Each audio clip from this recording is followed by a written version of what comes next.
আসসালামু আলাইকুম। আমি এখন পাকিস্তানের স্পেশাল পেশওয়ারি মাংস রান্না করব। এই জন্য এই জায়গায় আমি শুধু ঘি দিয়েছি।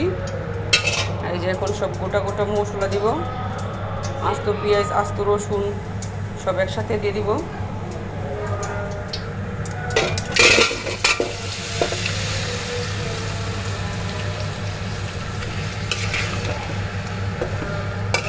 এখন আমি এই জায়গায় ভালো করে মাংসটাকে কষিয়ে নিব।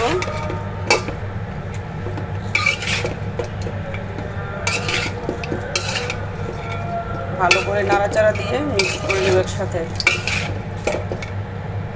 এই মাংসটা রান্নার তেল ব্যবহার করা যায় না, ঘি দিয়ে রান্না করতে হয়।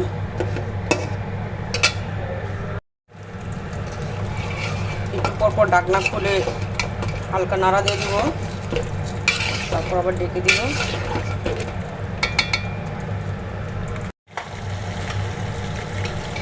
মাংসটা এখন কষানো হয়ে গেছে। আমি এখন পানি দিয়ে হালকা পানি দিব, দিয়ে হালকা আছে বসে রাখবো সিদ্ধ হওয়া পর্যন্ত। পানি দিয়ে দিলাম।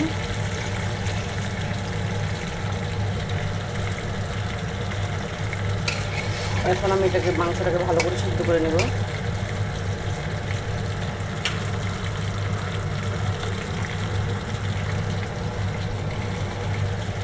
কালারটা খুব সুন্দর আসছে মাংস। এই হলো পাকিস্তানের পেশওয়ারি বিফ মাংস।